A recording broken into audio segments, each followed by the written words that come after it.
అందరు బాగున్నారా? భోజనం అయిందా? గౌరవనీయులు పెద్దలు మన కొత్తగూడెం జిల్లా పార్టీ అధ్యక్షులు, తమ్ముడు కూర్చోండి ప్లీజ్, వెనకాల దాకా కనబడుతుంది, కూర్చోండి. కొత్తగూడెం జిల్లా పార్టీ అధ్యక్షులు, పినపాక మాజీ శాసనసభ్యులు, నాకు అత్యంత ఆప్తుడైన మిత్రులు శ్రీ రేగా కాంతారావు గారు, గౌరవనీయులు శాసన మండలి సభ్యులు, party general secretary Shri Takkalapalli Ravindra Rao గారు, ఇవాళ మీ అందరినీ కూడా తీసుకొని దాదాపు 350 కిలోమీటర్లు ఇంత దూరం, మరి మీకు శ్రమ అయినా కూడా చాలా ఓపికగా మీ అందరినీ కూడా మోటివేట్ చేసి ఇక్కడ దాకా తీసుకొచ్చిన సోదరులు ఊకంటి ప్రభాకర్ రావు గారికి, అదేవిధంగా వారితో వచ్చిన మిత్రులు, కొన్ని పేర్లు గుర్తున్నాయి, కొన్ని హమీద్ గారు, కృష్ణ గారు, నరసింహారావు గారు, వర్మ గారు, వీరభద్రం గారు, శివాజీ గారు, కృష్ణ గారి పేరు చెప్పాను, భానుత్ కృష్ణ గారు, పేరు పేరున అందరికీ, వారితో పాటు విచ్చేసిన మీ అందరికీ, మా సోదరులందరికీ కూడా హృదయపూర్వకంగా నమస్కారాలు, హృదయపూర్వకంగా మీ అందరికీ స్వాగతం, సుస్వాగతం. ప్రభాకర్ రావు గారు మాట్లాడుతూ సింగరేణి కార్మికులకి కేసీఆర్ గారు చేసిన మేలు గురించి చాలా వివరంగా, వారసత్వ ఉద్యోగాలు ఎట్లా ఇచ్చినారు, ఆరోగ్యపరమైన సమస్యలు వస్తే ఎట్లా ఆదుకున్నారు, ఇవన్నీ కూడా చాలా వివరంగా చెప్పారు. కానీ ఆశ్చర్యం ఏంటంటే సింగరేణి బెల్ట్లో ఉన్న 13 నియోజకవర్గాల్లో మనం ఓడిపోయాం.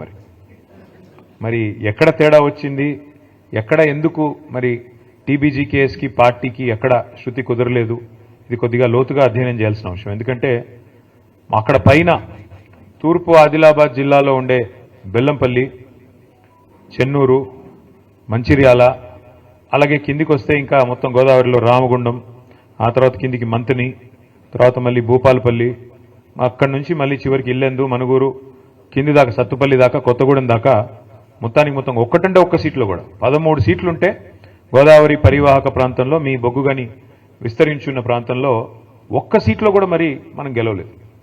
దానివల్ల డెఫినెట్గా మేము కూడా ఆలోచనలు పడ్డాం పార్టీగా, అరే ఇట్లెట్టా జరిగింది, గతంలో ఎంతోమంది ముఖ్యమంత్రులు, ఎన్నో ప్రభుత్వాలు హామీలు ఇచ్చి నెరవేర్చలేదు, అట్లాంటిది వారసత్వ ఉద్యోగం అనే ఒక ఇమోషనల్ అంశం, దాన్ని కూడా నిలబెట్టుకున్నాము.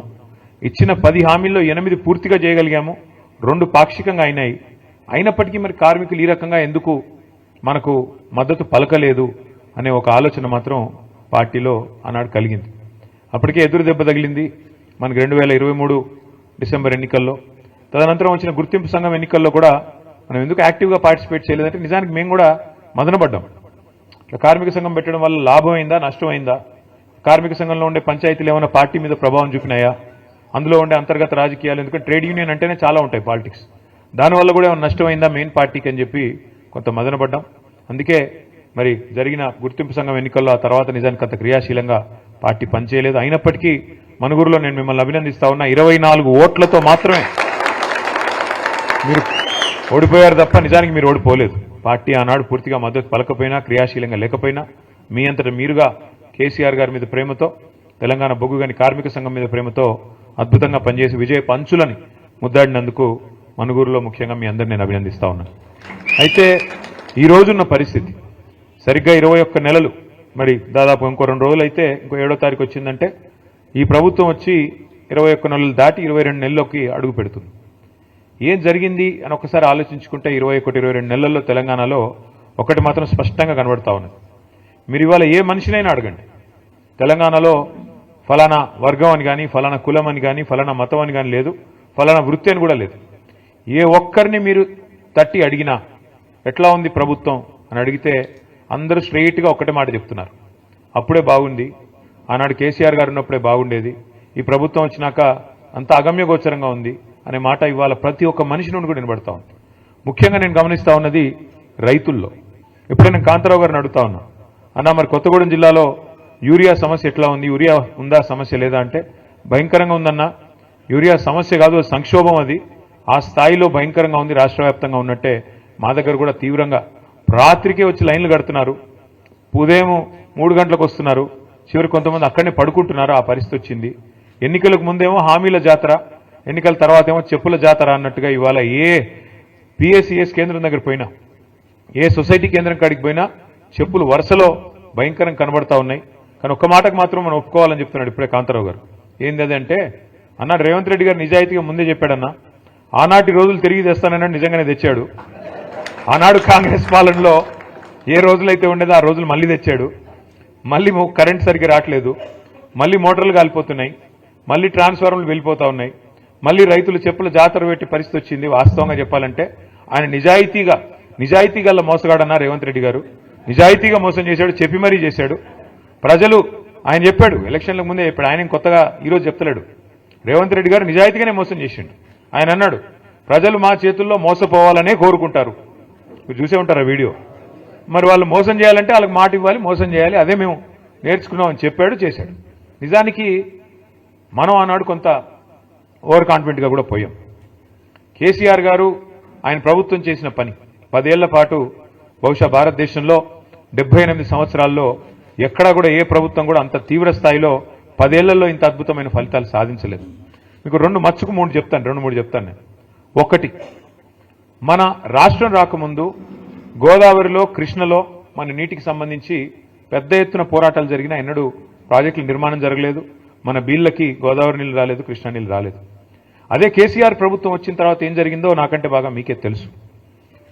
2014కి పూర్వం తెలంగాణ రాష్ట్రం, తెలంగాణ ప్రాంతం, ఆనాడు రాష్ట్రంగా లేదు కాబట్టి ప్రాంతం, భారతదేశంలో మన ర్యాంకు 2014లో 14వ ర్యాంకు.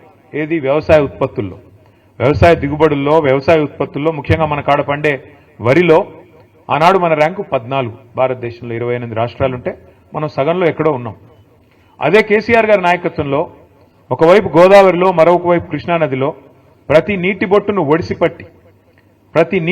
ఒడిసిపట్టి మీ ఖమ్మం జిల్లాలో సీతారామ అయితేనేమి, అట్లాగే మొత్తం ఉత్తర తెలంగాణలో గోదావరి నది మీద కాళేశ్వరం ప్రాజెక్ట్ అయితేనేమి, దక్షిణ తెలంగాణలో మరి పాలమూరు రంగారెడ్డి ఎత్తిపోతల పథకం అయితేనేమి, ఇట్లా ఒక్కొక్క నీటి బొట్టును ఒడిసిపట్టి మరి ఎట్లా మన వీళ్లకు మళ్లించాలని ఒక తపనతో చేసిన పని వల్ల మనం 14వ స్థానం నుంచి నంబర్ 1 స్థానానికి 2022వ సంవత్సరంలో చేరుకున్నాం. ఇది సామాన్యమైన ఫీట్ కాదు, ఏదో డైలాగులతోనో ఊగదంపుడు ఉపన్యాసాలతోనో అయిపోయే పని కాదు. మీకు అర్థం కావడం చెప్తా ఉన్నా. తెలంగాణలో జరిగిన ఎఫర్ట్ ఏంటి అంటే కేసీఆర్ నాయకత్వంలో తెలంగాణ భూభాగం కనుక మీరు ఒకసారి అధ్యయనం చేస్తే ఎట్లా ఉంటుందంటే, ఎందుకంటే మీరంతా ఆలోచన పరులు, 10 మందికి చెప్పగలిగిన శక్తి ఉన్న వాళ్ళు, ముఖ్యంగా కార్మిక సంఘాల్లో విస్తృతంగా పనిచేసేవాళ్ళు కాబట్టి మీకు ధారణా శక్తి కూడా ఎక్కువ ఉంటుంది. అందుకే నేను చెప్పే ప్రయత్నం చేస్తా ఉన్నాను. తెలంగాణ భూభాగం ఎట్లా ఉంటుంది అంటే మనకు సామాన్యుడి భాషలో అర్థం కావాలి అంటే ఇట్లా ఒక గుడిసె తరహాలో ఉంటుంది తెలంగాణ భూభాగం. ఒక గుడిసెలాగా ఈ షేప్లో ఉంటుంది. ఒక వరుస నుంచి గోదావరి, ఒక వరుస నుంచి కృష్ణ రెండు పారుతూ ఉంటాయి. గోదావరి మనకు సముద్ర మట్టానికి దాదాపు ఒక దగ్గర 80, ఒక దగ్గర 90, ఒక దగ్గర 100, ఒక దగ్గర 120 ఆ స్థాయిలో ఆ మీటర్లలో ప్రవహిస్తుంది. ఇంకోవైపు కృష్ణ కూడా 110, 120, 130, 140 ఆ స్థాయిలో ప్రవహిస్తుంది. ఇప్పుడు మనం ఎక్కడైతే కూర్చోన్నామో గజ్వేల్, ఇది దాదాపు 600 మీటర్ల పైన ఉంటుంది. ఈ ప్లేస్ 600 మీటర్లు. పక్కనే మీరు వచ్చినప్పుడు కొండపోచమ్మ సాగర్ అనే రిజర్వాయర్ చూసింటారు. అది 618 మీటర్ల మీద ఉంటుంది ఆ రిజర్వాయర్.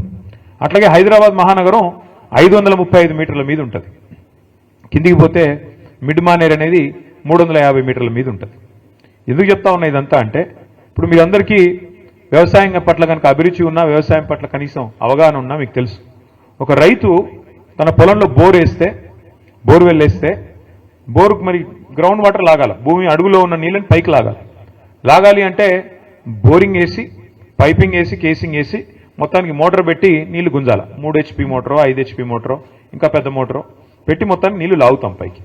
అట్లాగే కేసీఆర్ గారు చేసిన ప్రయత్నం ఏంటి అంటే, తెలంగాణలో గోదావరిలో సమృద్ధిగా నీళ్లు ఎక్కడ దొరుకుతాయి అధ్యయనం చేసి మేడిగడ్డ అనే ప్రాంతంలో కాళేశ్వరం దగ్గర అక్కడైతే 365 రోజులు నీళ్లుంటాయి. తెలంగాణలో కరువు వచ్చినా ఇంకేం వచ్చినా అక్కడ మాత్రం నీళ్లు ఎప్పటికీ ఉంటాయనే ఆలోచనతో మేడిగడ్డ నుంచి అక్కడ 80 మీటర్లు గోదావరి ప్రవాహం, ఇక్కడ మనం కూర్చున్న కాడ 600 మీటర్లు, అక్కడి నుంచి నీళ్లు ఒడిసి పట్టి రోజుకి ఎన్ని నీళ్లు తెలుసా? మీరు హైదరాబాద్ చూసే ఉంటారు కదా అందరూ, ట్యాంక్ బండ్ చూసినారా? హుసేన్ సాగర్ ఉంది కదా, Hussain Sagar 1 TMC, Hussain Sagar capacity 1 TMC మొత్తం ఫుల్గా ఉంటాయి. ఈ రోజు కేసీఆర్ గారు చేసిన కాళేశ్వరం ప్రాజెక్టు వల్ల జరిగింది ఏమంటే, మేడిగడ్డ దగ్గర 80 మీటర్ల స్థాయి నుంచి 618 మీటర్లు ఉన్న కొండపోచమ్మ కాడికి రోజుకు 2 హుసేన్ సాగర్లు, ఒకటి కాదు 2 TMCల నీళ్లను తీసుకొచ్చే అద్భుతమైన ప్రాజెక్టు కాళేశ్వరం ప్రాజెక్టు. ఒక రైతు బావిలో మన పొలంలో బోర్వెల్ వేస్తే ఎట్లయితే నీళ్లు పైకి లాగుతామో మోటార్ పెట్టి, అట్లాగే మరి రోజుకు 2 హుసేన్ సాగర్లో బట్టి నీళ్లు పైకి తోడాలంటే ఒక బకెటేసి లాగలేం కదా. పెద్ద బాహుబలి మోటార్లు పెట్టి 140 మెగావాట్ల మోటార్ ఒక్కొక్కటి, అట్లాంటి 21 పంప్ హౌజ్లు 19 సబ్స్టేషన్లు ఉన్నాయి కాళేశ్వరం సిస్టంలో.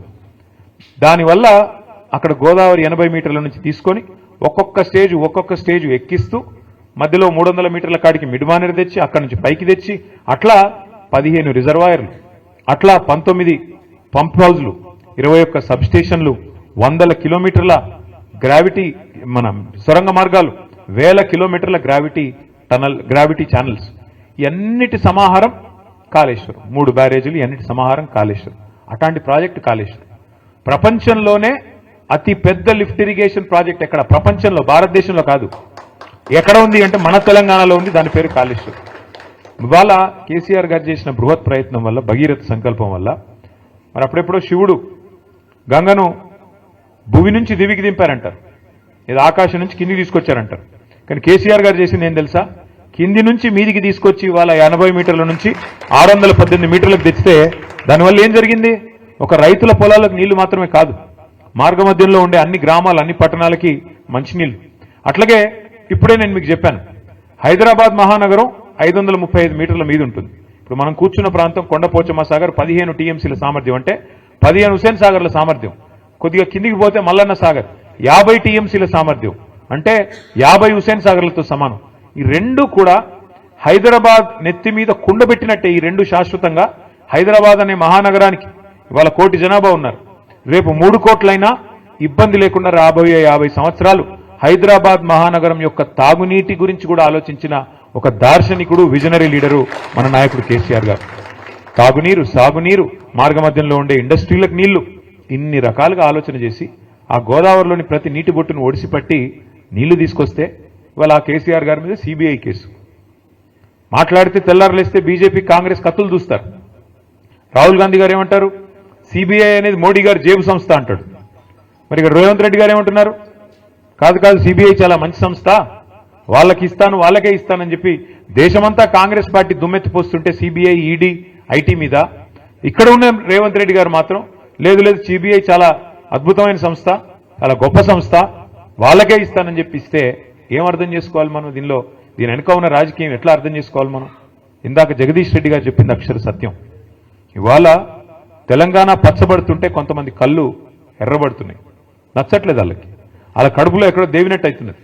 ఎందుకంటే తెలంగాణ బాగుపడుతుంటే, కేసీఆర్ గారి నాయకత్వాన్ని ప్రజలు ఆమోదిస్తుంటే, ప్రజలు అనుక్షణం గుర్తు చేసుకుంటుంటే వాళ్ళకి నచ్చట్లేదు.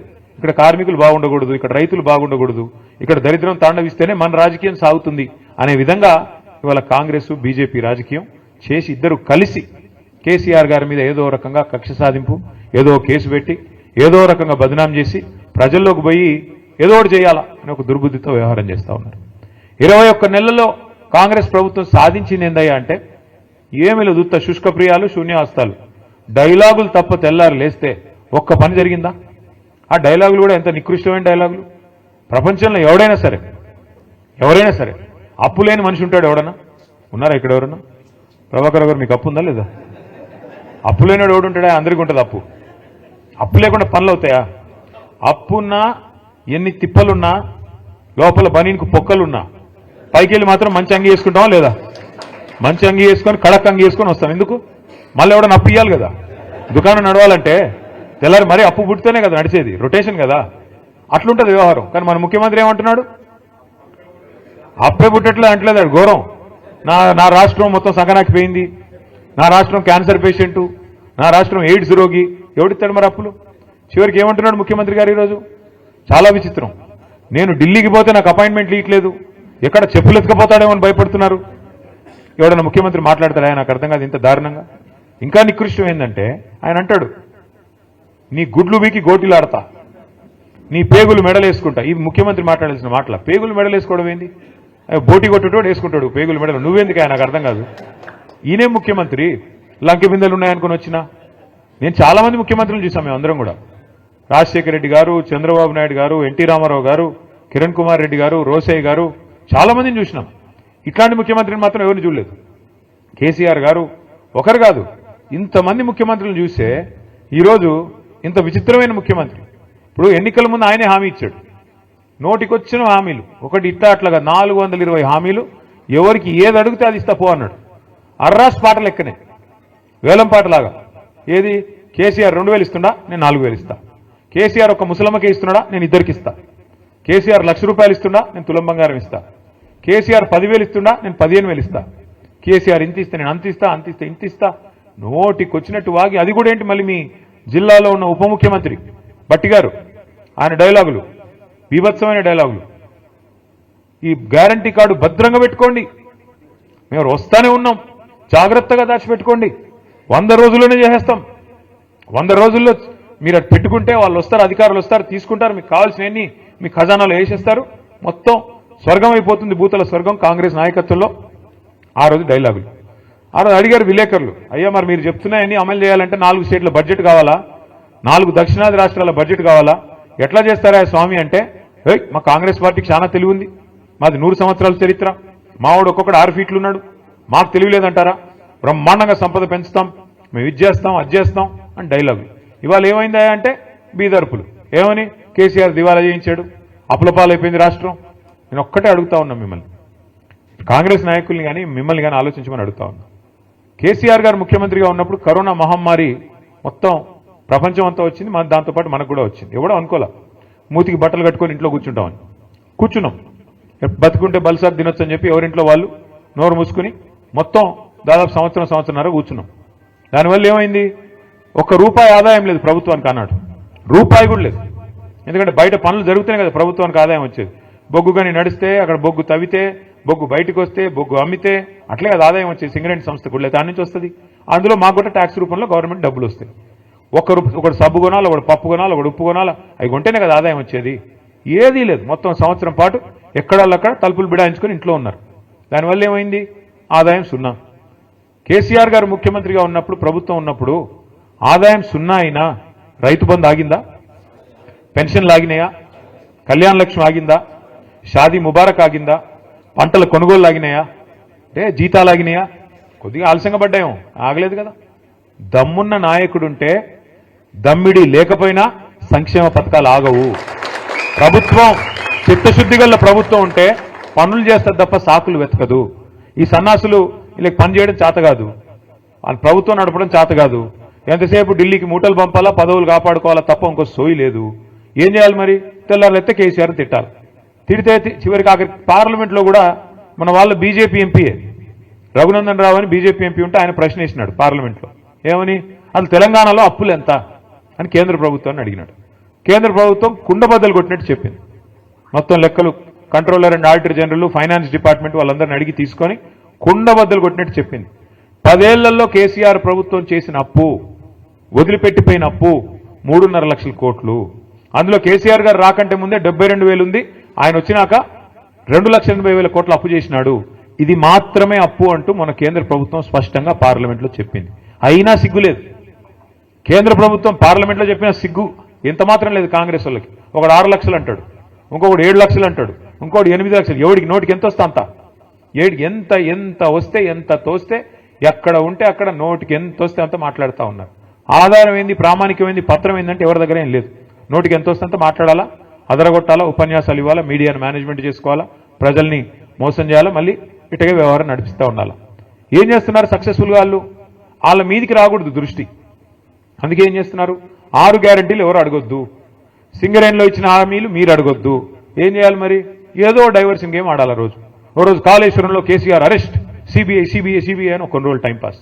ఫార్ములా ఈలో కేటీఆర్ అరెస్ట్, వేసుకోపోతున్నారు, ఇప్పుడు వేసుకోపోతున్నారు, ఇంకో గంటలు వేసుకోపోతారు.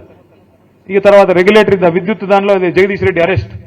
ఈ టైపులో రోజొక్క సొల్లు పురాణం తప్ప 22 నెలల్లో 21 నెలల్లో ఒక్క పని ప్రజలకు పనికొచ్చేది జరిగిందా? ఎవరికన్నా? ఒక్క ఫ్రీ బస్సు, ఏమనంటే ఫ్రీ బస్సు, అది ఎంత గొప్పగా ఉందో నాకంటే బాగా మీకే తెలుసు. ఎన్నడూ చూడని దృశ్యాలు చూస్తున్నాం ఫ్రీ బస్సుల్లో. ఏందది అసలు? ఆ దృశ్యాలు ఏంది, కొట్టుకోవడం ఏంది? ఎన్నడూ ఇంకా మనం అది విమానాల్లో కూడా ఉండవు. అట్లాంటి ఫ్రీ విమానం పెడితే కూడా అట్లాంటివి ఉండవు, ఆ టైప్లో కొట్టుకుంటున్నారు. అంటే ఇలాంటి తప్ప ఒక్కటంటే ఒక్కటి నిజంగా రాష్ట్రానికి దీర్ఘకాలికంగా, మధ్యకాలికంగా పనికొచ్చే ఒక్క పని కూడా 21-22 నెలల్లో జరగలేదు. ఇంకా భవిష్యత్తులో జరుగుతుందనే విశ్వాసం అయితే నాకైతే లేదు. ఎందుకంటే తెల్లారులేస్తే వీళ్ళకి డబ్బులే యావ తప్ప, ఢిల్లీకి మూటలు పంపి ఎట్లా కాపాడుకోవాలన్న యావ తప్ప, ఎట్లా కేసీఆర్ గారిని మన పార్టీని బదనాం చేయాలా, ఎట్లా ఇబ్బంది పెట్టాలన్న ఆలోచన తప్ప ఒక్కటంటే ఒక్కటి పని చేసి ప్రజలకు ఇచ్చిన హామీ నెరవేర్చాలన్న సోయి మాత్రం లేదు, ఇంకా రాదు కూడా నాకు తెలిసైతే. నేను మిమ్మల్ని అందరినీ దయచేసి ప్రార్థించేది ఒకటే, మరి చాలా దూరం నుంచి 300-350 కిలోమీటర్ల దూరం నుంచి కూడా మీరందరూ వచ్చినారు, దానికి ధన్యవాదాలు. కానీ మిమ్మల్ని ప్రార్థిస్తా ఉన్నా, మొదటి నుండి ఉమ్మడి ఖమ్మం జిల్లాలో ఏంటో కానీ మనకు తెలియదు, 3 ఎలక్షన్లు కొట్లాడినాం మనం తెలంగాణ వచ్చినాక, 14లో, 18లో, 23లో. ప్రతిసారి మనకు ఒకటే సీట్ వస్తుంది. ఆ ఒకటి అనే సంఖ్య దాటట్లేదు మనం ఎందుకో కానీ. అప్పుడు ఫస్ట్ టైం గెలిచినప్పుడు అప్పుడు ఏం గెలిచింది? కొత్తగూడెం మొదటిసారి, కొత్తగూడెం ఫస్ట్ టైం, తర్వాత ఖమ్మం, మళ్ళీ తర్వాత భద్రాచలం. ఈ మూడే, ఇంకా కొత్తగూడెం, ఖమ్మం, భద్రాచలం. నా రిక్వెస్ట్ మీ అందరితో, అంటే అటు కాదు, కాదు ఒకటే సరిపోదు మరి. ఈసారి మనుగురు ఇస్తాం అంటున్నాడు ఆయన. ఒక మనుగురు సరిపోదు స్వామి, 10 సీట్లు ఉన్నాయి ఉమ్మడి ఖమ్మం జిల్లాలో. ఇంకా చెప్తాను ఇంకా డీలిమిటేషన్ అయితే కొన్ని పెరుగుతాయి కావచ్చు. నేను మీ అందరితో ప్రార్థన, మీ అందరినీ రిక్వెస్ట్ చేసేది, మాకు కూడా ఏంటంటే 300 కిలోమీటర్ల దూరం కదా అని కొద్దిగా తక్కువ రాకపోక తక్కువ, ఈ దగ్గర ఉండే కాడ ఎక్కువ తిరుగుతాం, దూరం కాబట్టి అప్పుడప్పుడు మా అన్న పిలిస్తే చుట్టపు చూపుగా వచ్చేది పోయేది, లేకపోతే తక్కువ. కానీ మీరంతా చైతన్యవంతమైన ప్రాంతం. నేను ఎట్లాగో 10-11 తారీఖు వస్తున్నాను, భద్రాచలం తర్వాత కొత్తగూడెం నేను వస్తున్నాను. కానీ మీ అందరితో రిక్వెస్ట్ ఏంటంటే దయచేసి సింగరేణిలో ఉండే మేధావులు, ఆలోచన పరులు, విద్యావంతులు, మీ బాధ్యత కేవలం సంఘం కాడికే కాదు, మీ బాధ్యత కేవలం మీ టీబీజీ కేసుకో లేకపోతే మీ సంస్థ కాడికో కాదు. మీ బాధ్యత దయచేసి మీరు భుజాన వేసుకొని పార్టీని రేపటి రోజున ఇల్లందు కావచ్చు, పెనపాక కావచ్చు, కొత్తగూడెం కావచ్చు, ఎక్కడెక్కడైతే మీకు బలగం బంధుత్వాలు లేదా ఫ్రెండ్స్ ఉంటారో అన్ని చోట్ల కూడా దయచేసి మోటివేట్ చేయాల్సిన బాధ్యత, వీళ్ళు చేసిన మోసాన్ని చెప్పాల్సిన బాధ్యత, ముఖ్యంగా బీజేపీ రూపంలో కూడా మనకు వస్తున్న ముప్పు గురించి కూడా చెప్పాల్సిన బాధ్యత కూడా మన మీదనే ఉన్నది. మనం తప్పకుండా ఈ రాష్ట్రాన్ని కాపాడుకోవాల్సిన బాధ్యత మన మీదే ఉంది. ఎందుకంటే ఒక కేసీఆర్ గారికి తెలంగాణ మీద ఉండే ప్రేమ, ఒక కేసీఆర్ గారికి తెలంగాణ మీద ఉండే మమకారం ఎన్నటికైనా కాంగ్రెస్ కానీ అదేవిధంగా బీజేపీ కానీ ఉంటుందా? ఒకసారి మీరు ఆలోచించాలని చెప్పి నేను కోరుతా ఉన్నా. ఎందుకంటే తెలంగాణ అనేది ఆయన చావు నోట్లో తలబెట్టి తెచ్చిన రాష్ట్రం. అన్ని రాష్ట్రాలకి ముఖ్యమంత్రులు ఉంటారు, నాయకులు ఉంటారు. కానీ ఇక్కడ రాష్ట్రాన్ని తెచ్చిన వ్యక్తి ముఖ్యమంత్రిగా నిన్నటిదాకా నడిపిన రాష్ట్రం మన రాష్ట్రం, మన ప్రత్యేకత అది. నా ప్రార్థన మీతో దయచేసి ఈసారి మాత్రం గట్టిగా పట్టుబట్టాలి. అది లోకల్ బాడీ ఎలక్షన్ అయితేనేమి, పంచాయతీ ఎలక్షన్ అయినా, గల్లీ ఎలక్షన్ అయినా, లేదా ఢిల్లీ ఎలక్షన్ అయినా, ఏదైనా సరే ఈసారి మాత్రం ఎగరాల్సింది గులాబీ జెండానే. ఏదైనా సరే ఈసారి మాత్రం ఎగరాల్సింది మన కారు గుర్తే, మన నాయకుడు కేసీఆర్ గారి నాయకత్వంలో ముందుకు పోవాలి. దానికి మనం చిన్న ఇష్యూస్ ఉంటాయి, సంఘంలో ఉంటాయి, సంస్థలో ఉంటాయి, ఇంకోటి ఉంటాయి. వాటిని పక్కన పెట్టాలి. పొరపచ్చాలు లేకుండా మన నాయకుడు తిరిగి మళ్ళీ ముఖ్యమంత్రిగా తెలంగాణలో బాధ్యతలు చేపట్టాలనే లక్ష్యంతో తెలంగాణ ప్రజల కోసం, ఆయన కోసం కాదు, ఆయన ఆల్రెడీ 10 ఏళ్లు చేశారు ముఖ్యమంత్రి, ఆయనకి ఏం కొత్త పదవి కాదు. కానీ ఈ రాష్ట్రం మళ్ళీ గాడిన పడాలి అంటే తప్పకుండా ప్రజలు గుర్తు చేసుకుంటున్నారు. ఈరోజు మీరు ఎవరినైనా చూడండి, మీరు చూస్తూ ఉంటారు కదా వీడియోలు, ఎక్కడ పోయినా గుర్తు చేసుకుంటున్నారు. ఎందుకు అంటే దానికి కూడా కారణం ఉంది. ఎప్పుడైనా పెద్దలు చెప్తారు, మన మధ్యన ఒక పెద్ద ఆయన ఉంటే ఆ వాల్యూ మనకు అర్థం కాదు, విలువ తెలవదు. ఆయన ఆ పొజిషన్లో లేనప్పుడే తెలుస్తుంది. ఎప్పుడైనా సరే చీకటిని చూస్తేనే వెలుగు విలువ తెలుస్తుంది, గాడిదని చూస్తేనే గుర్రం విలువ కూడా తెలుస్తుంది. ఇవాళ గాడిదలు ఎవరైతే ఉన్నారో, నేను చెప్పను ఏ గాడిద అంటే మళ్ళీ అదో కథ, వాళ్ళని చూసిన తర్వాత ఇవాళ కేసీఆర్ గారి విలువ ప్రస్ఫుటంగా తెలుస్తున్నది ప్రజలకి. అయ్యో ఎంత తప్పు జరిగింది, అయ్యో ఎంత తప్పు. రైతులైతే నేను చూస్తా ఉన్నా, కొంతమంది వీడియోలు చూస్తా ఉన్నాను నేను, తమ చెప్పు తీసుకొని తాము కొట్టుకుంటున్నారు. మేము తప్పు చేశాము, కాంగ్రెస్ కోటేసి మోసపోయాము, రుణమాఫీ అంటే మోసపోయాము, రైతు బంధు పెంచుతామంటే వీళ్ళు ఏది చేయరు, వీళ్ళ వల్ల కాదు, ఇంకా ఉన్నదే పొడగొడుతున్నారు వీళ్ళని చెప్పి బాధపడతా ఉన్నారు. మరి అట్లా ఉండే రైతులు కానీ, కార్మికులు కానీ, మహిళలు 1,67,00,000 మందికి మాటిచ్చినారు, మీకు నెలకు 2,500 ఇస్తామని. వీళ్ళు ఇస్తారా? తులం బంగారం అన్నారు. నేను చెప్పాను ముందే, బంగారం కాదు, వీళ్ళు ఇనుము కూడా ఇవ్వరు. ఇది ఇనుము ఏమైనా ఉంటే ఉల్టా ఎత్తుకపోయే బ్యాచ్ తప్ప ఇచ్చే బ్యాచ్ కాదు అది. అలీబాబా 45 దొంగల్లాగా వీళ్ళు మామూలు వాళ్ళు కాదు, ఇది దండుపాలెం బ్యాచ్ ఇది. ఆ బ్యాచ్ వీళ్ళు బంగారం ఇచ్చే బ్యాచ్ అసలే కాదు.